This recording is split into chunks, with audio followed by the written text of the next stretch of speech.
Hey everyone, my name is Anna Sessa. I'm the EMS for Children Program Manager for the state of New Hampshire. I also am a practicing paramedic myself. I'm so excited to bring you these resources today on how to make your own low-cost DIY models for training on IV and IO placement in pediatrics. There is a lecture presented by Lola Whalen that should be paired with this video, and also some resources to include a list of items that you'll need, how to put it together, the recipe for each type of model, and also some tips and tricks on placing vascular access in pediatrics. I hope you find this resource helpful. Cheers. All right, let's get started. So these are all the supplies you'll need to make either an IV or IO training model. You'll need to start out with at least one of these food storage containers. This has a 3 to 4 cup capacity and is able to receive boiling water without melting or cracking. You'll need a medium saucepan and something to stir the mixture with. I find that the whisk works best for getting the powder into solution. And 2 to 4 of these medium to large binder clips. These will just hold the vasculature in the food storage container so it doesn't float when you pour the flesh mixture in. For the IV specific model, you'll need 350 cc's of warm tap water. Standard IV drip set, doesn't matter which size drip set. You'll need 4 packets of gelatin. This will give the flesh some density. And then 1 teaspoon of orange flavored fiber.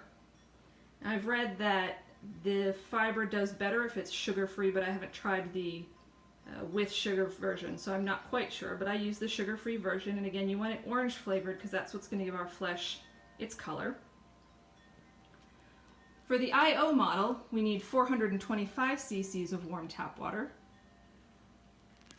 For the bone, I used a 1/4 or 1/2 inch PVC piping, so the diameter is either a 1/4 inch or a 1/2 inch. And you can get 5 feet of that for about $2 at your hardware store. Or for the 1/2 inch diameter, which is a little bit larger than the one you see, you can get 10 feet for about $3. 6 packets of gelatin. I try to make the IO models a little bit more dense so that you have a little bit more structure to place your IO drill into.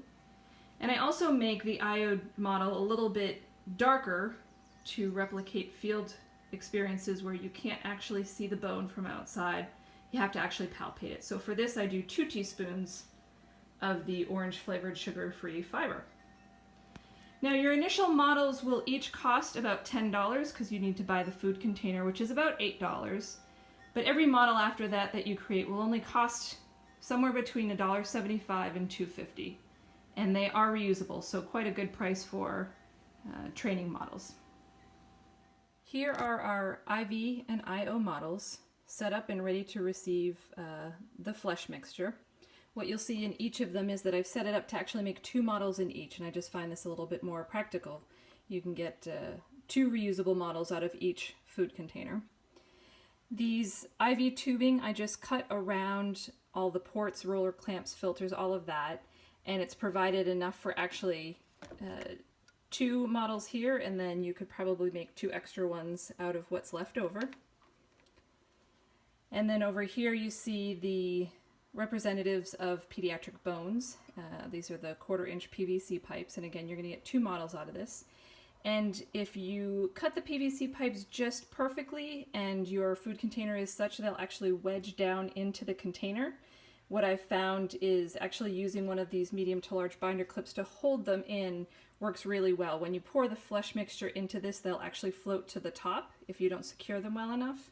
And one way to get around that, if you don't have clips or a way to secure them in the place that they are now, is to place the pipes in here, fill your container halfway up with flesh mixture so that you can settle the pipes into the mixture, let it harden, and then put another layer on top. Once it's hardened, and they should be settled into the first layer, the bottom layer, so that they don't float to the top. But again, I'm going to use my binder clip to hold them in place. So today we are going to do specifically the IO cook. So we've got our food container with our pediatric PVC IO bone replacements. We've got about 425 cc's of warm tap water, 4 packets of gelatin, 6 packets of gelatin, and 2 teaspoons of orange flavored fiber. And again, this would all be the same for IV, except that you would have different amounts of the gelatin. Would be 4 packets for the IV and only 1 teaspoon of the fiber and only 350 cc's of the tap water. Let's get to cooking. So I have my 425 cc's of water. I'm going to go ahead and pour that in. And again, I usually start with warm tap water to start the initial dissolving of the gelatin. I'm going to pour the gelatin in kind of slowly and mix it as I do it to try to avoid clumps.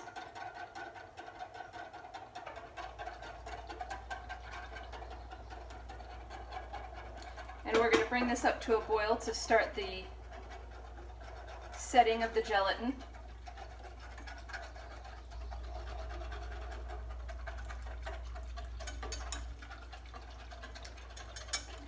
And once the gelatin has reached, the gelatin water mixture has reached boiling, then you can turn it off and add the orange flavored fiber.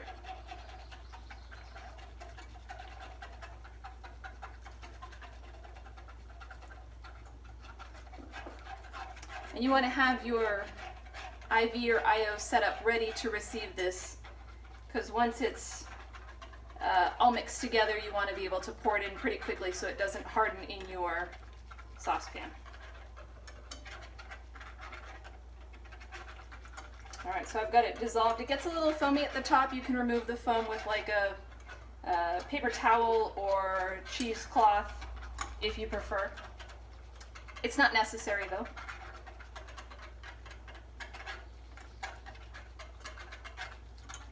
And again, I just keep stirring it so I don't get clumps of gelatin in the mold. I like to have a consistent texture for people who are training on these models.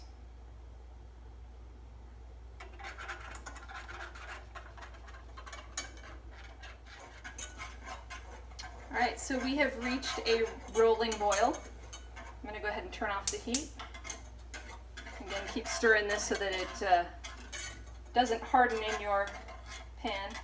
I should also note that this can make a bit of a mess in the pan, so if you have an old pan or a pan that you use camping that you don't mind getting a little dirty, it is cleanable, but you can do damage to the bottom of your pan, especially if you have a no-stick pan or a Teflon coated pan from the whisk and then the cleaning process to get the gelatin out. Alright, so I'm going to throw in my 2 teaspoons of orange flavored fiber. And you'll see it'll start darkening up and have a flesh color.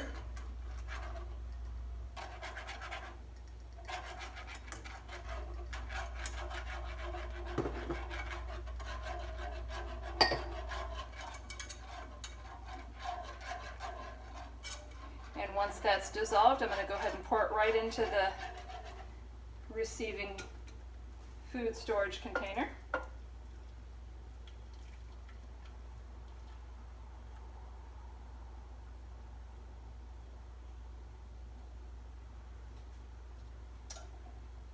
And that is the bulk of the work. I'm going to let that harden. You can either put it in the refrigerator or outside if it's a cool day. Give it at least a couple hours, if not overnight. And I will check in with you when mine is hardened and we can run through our IO practice. Our mold has had overnight to set. It has a really nice, dense structure to it. You can see, you can semi-visualize the bone, but really have to palpate pretty deep in order to get to it. And you can also see that it may not be right in the center, but you can actually access the bone from any side depending on what you want to practice as far as depth of access goes. You can see I've already accessed it once to try making a video. So it's already been drilled once, so we're going to drill it again. Proof that you can reuse it. I've got all of my equipment set up. I've got my extension line primed and ready to go. I've got my needle. I'm using a 15 millimeter training needle. Many systems are going to the 25 millimeters, but I'm going to be using the 15 for training. My securement device, which I'm not actually going to put on so that you can see what it looks like set in the mold, and of course the drill, and I've got my sharps container as well. So, as you normally would, attach your needle, find your site. I've got my site. Again, I'm palpating. We're going to insert the needle into the flesh, and again, you want to, I might be using the 15 millimeter, but you want to make sure that the flesh is somewhere between the two black lines. Go ahead and drill until you feel the pop. There it is. Go ahead and remove the needle and put that in my sharps container.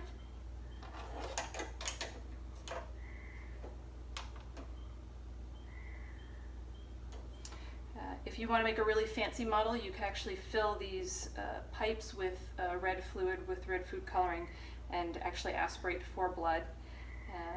And then flushing, I actually can feel, and you probably heard the fracking of the gelatin within the model, and then go ahead and secure your hub. So as you see, it sets quite nicely in there. It doesn't come out. Actually, it probably secures better than it would in a real bone, but it is set in there, and you can frack as you saw and heard me do. And again, if you wanted to get really fancy, you could fill that PVC with some red liquid to replicate your blood. So I hope you find this video helpful. Thanks for watching, and please stay well. Cheers.